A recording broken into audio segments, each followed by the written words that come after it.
एकादशी पूरे साल में 2 बार आती है। एक श्रावण के महीने में आती है, दूसरी पोषादिक क्रम में आती है। जिस नारी को संतान नहीं हो रही हो, बहुत प्रयास कर लिया हो, पुत्रदा एकादशी पूरे साल में 2 बार आती है। एक श्रावण के महीने में आती है, दूसरी पोषादिक क्रम में आती है। पुत्रदा एकादशी होती है, ये संतान की वृद्धि करने वाली होती है। शंकर जी के मंदिर में जाकर, भगवान शिव के मंदिर में पूजन करके घी का 1 कटोरी में घी और 1 कटोरी में खीर शंकर के सामने रख देते हैं। भगवान शंकर के मंदिर पर चौखट पर घी का दिया लगा देते हैं। शंकर जी की चढ़ी हुई 1 बेलपत्र साथ में रखें और 1 बेलपत्र को उठाकर शंकर जी के मंदिर की चौखट पे ही बैठकर चबा चबा कर खा लेते हैं। जो 1 बेलपत्र लेकर आए हैं वो अपने पति को खिला देते हैं।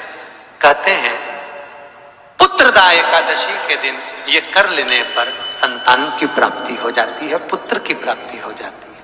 महापुराण की कथा कहती है, आप अगर विश्वास रखे हो, सफेद आंकड़े की जड़, जिस नारी का संतान नहीं हो, गर्भ नहीं ठहरा हो, सफेद आंकड़े की जड़, जिस देव अधिदेव महादेव की कथा जिस तुम्बरुका जी ने श्रवण कराई है, शंकर भगवान जिनके सामने बैठकर शिव पुराण की कथा सुन रहे हैं, उन तुमरुका जी का नाम लेकर शिवलिंग पे से 21 बार घुमाकर मंदिर में ही कमर पर 7वें दिन रजस्वला धर्म के जो बांध लेता है और 1 पीपल का पत्ता अवधूतेश्वर महादेव का नाम लेकर शंकर पर चढ़ाकर उसको गाय के दूध में उकाल कर रात्रि को दोनों पति पत्नी अगर पीकर सोते हैं, 3 महीने में भगवान भोलेनाथ उसकी गोद भर देते हैं। ये शिव तत्व। शंकर देता जरूर है। अच्छा, संतान नहीं हो, किसी नारी की गोद अगर,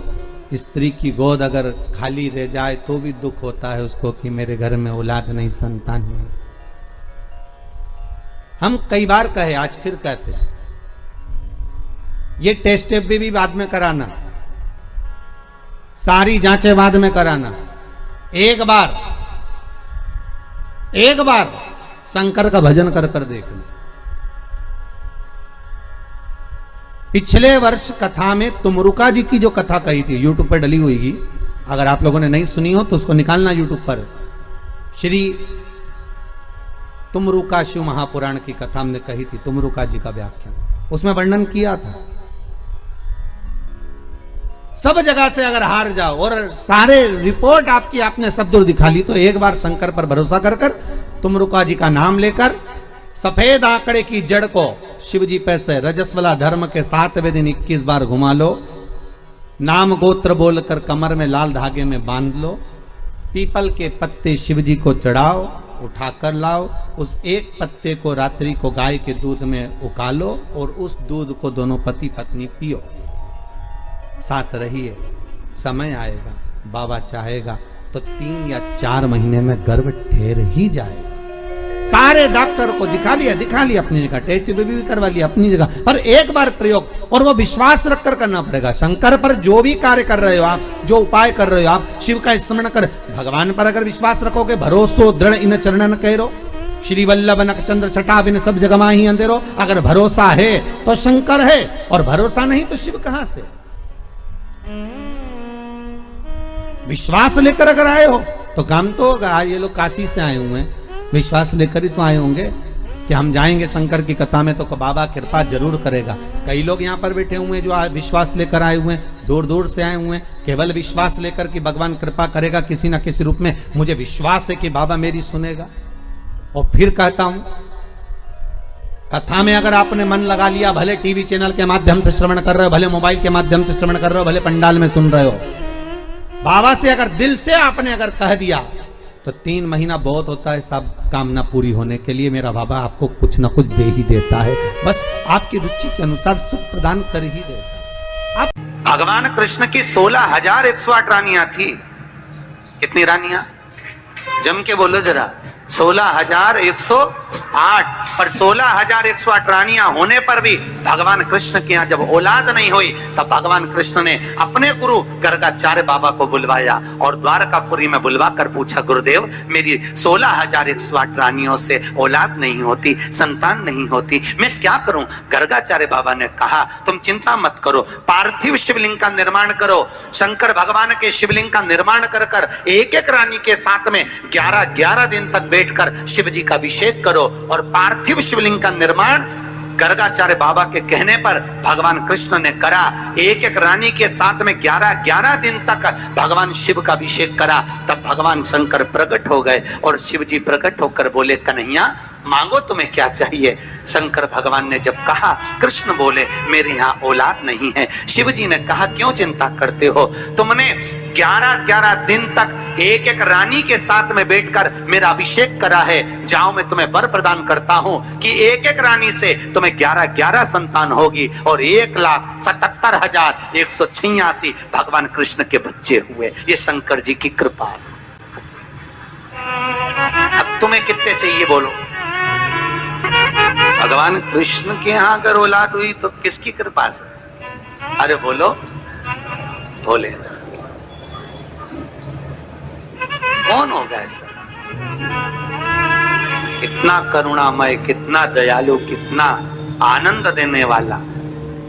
ब्रह्मलोक के देवता भगवान ब्रह्मा, वैकुंठ के देवता भगवान विष्णु और पृथ्वी का देवता अगर कोई है, इस मृत्यु लोक का अगर कोई देव है तो वो देवों का देव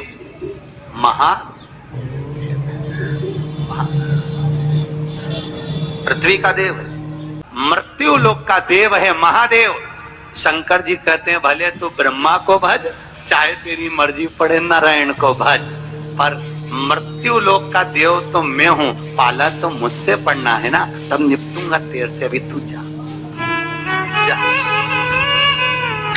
फिर पाला कब पड़ता है? जब थोड़ी सी भी दिक्कत आ जाए, परेशानी आ जाए, एक्सीडेंट हो जाए, ब्लड प्रेशर ऊंचा नीचा हो जाए, शुगर बढ़ जाए, अटैक आ जाए, तब सीधे पंडित जी को फोन लगा के बोले महामृत्युंजय का पाठ करा दो। शंकर जी बोले अब आया मेरे पाले में, अब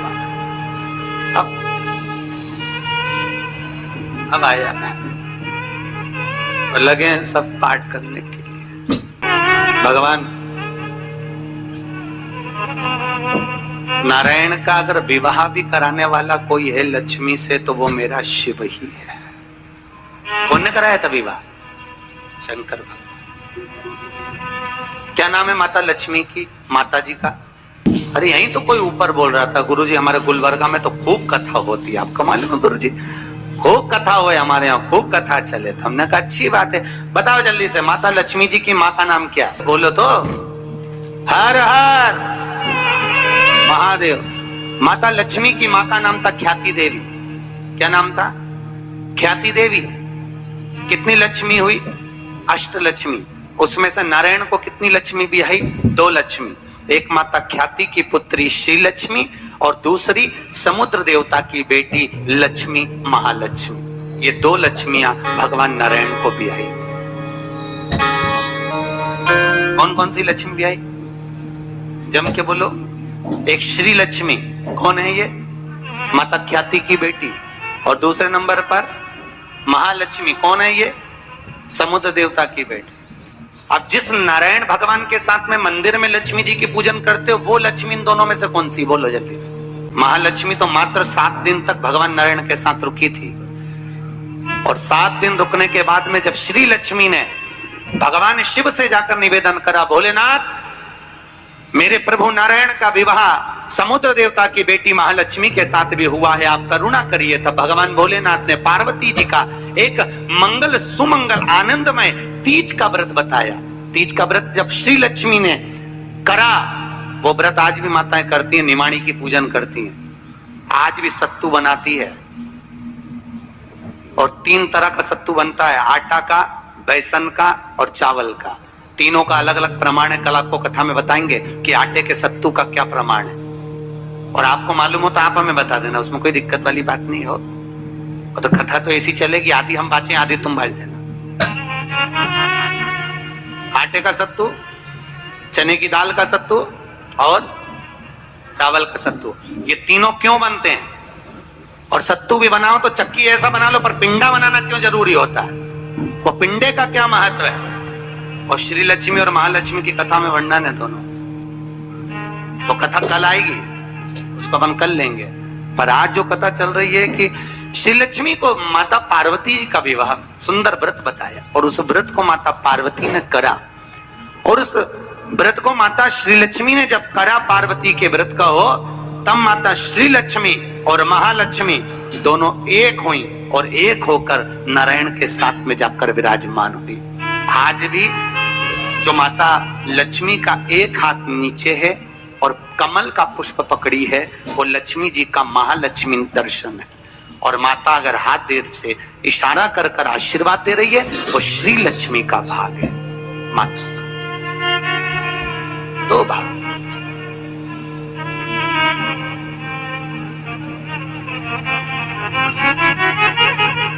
दो भाग में भी आज बाबा भोलेनाथ की कथा कह रही। करुणा सागर भगवान शिव जो आनंद की राशि हैं, मृत्यु लोक का जो देव है महादेव, पृथ्वी पर रहने वाले जीवों को कष्ट ना हो, उनको सुख ही देने वाले, सदा प्रसन्नता प्रदान करने वाले। बद्रीनाथ किसका था? जिस बद्रीनाथ में नारायण बैठे हुए हैं, आप लोग बोलते हैं ना बद्री विशाल भगवान की, अच्छे से बोलो, बद्री विशाल भगवान की। कौन बैठा है बद्री विशाल में? अरे बोल दो। तुम तो बोलने में भी घबराने लगे कि महाराज ना जाने क्या बोल देगा, पट्टा ही ठिकाने। कौन बैठे वहां पर? नारायण बैठे कि नहीं बैठे? तो वो बद्री विशाल किसका था? जिस बद्री विशाल के मंदिर में बद्री विशाल बैठे हैं, भगवान नारायण विराजमान हैं, वो बद्रीनाथ की भूमि किसकी थी?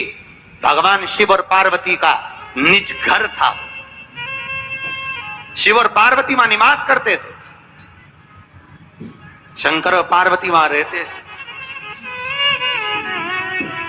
एक बार भगवान नारायण के साथ में लक्ष्मी मैया भ्रमण के लिए निकली बद्री का आश्रम, अलकनंदा नदी के तट पर। और माता लक्ष्मी ने जैसे ही बद्रिकाश्रम को देखा, इतना सुंदर आश्रम, नारायण ने शिव जी को नमन करा, शंकर ने नारायण को नमन करा, दोनों एक दूसरे को नमन करे। और इतने में नारायण लक्ष्मी को लेकर वापिस जाने लगे, तो लक्ष्मी जी ने नारायण को रोक लिया और कहा, प्रभु रुकिए, मेरे वचन को सुनो, ये बद्रिकाश्रम मुझे बहुत अच्छा लग रहा है नाथ, कुछ भी करो पर ये बद्रिकाश्रम मेरा होना चाहिए। भगवान नारायण ने कहा, लक्ष्मी ये कभी नहीं हो सकता, क्योंकि यह शिव का वासा, ये शंकर की जगह, ये भोलेनाथ जी की जगह है। और अगर ये शंकर जी का निज निवास है, शंकर जी का स्थान है, तो तुम्हारा कैसे हो सकता है? लक्ष्मी जी बोली, प्रभु चाहे कुछ भी हो जाए पर ये बद्रिकाश्रम मेरा होना चाहिए। लक्ष्मी जी जिद बैठ गई। होता है, पत्नी अगर जिद बैठ जाए तो तुम्हें तो मालूम है, आधी रात के मेडिकल खुलवा के बाम की शीशी लेके आए, तो वो तो बद्रिकाश्रम। लक्ष्मी जी जिद पर अड़ गई। भगवान नारायण ने लक्ष्मी को खूब समझाया, क्यों उपद्रव करती है लक्ष्मी, मान जा, वो अपना नहीं है, जो अपना नहीं है वो अपना कैसे हो सकता है? नहीं प्रभु, मुझे तो वो बद्रिकाश्रम भाग गया और मुझे चाहिए, चाहे कुछ भी करो।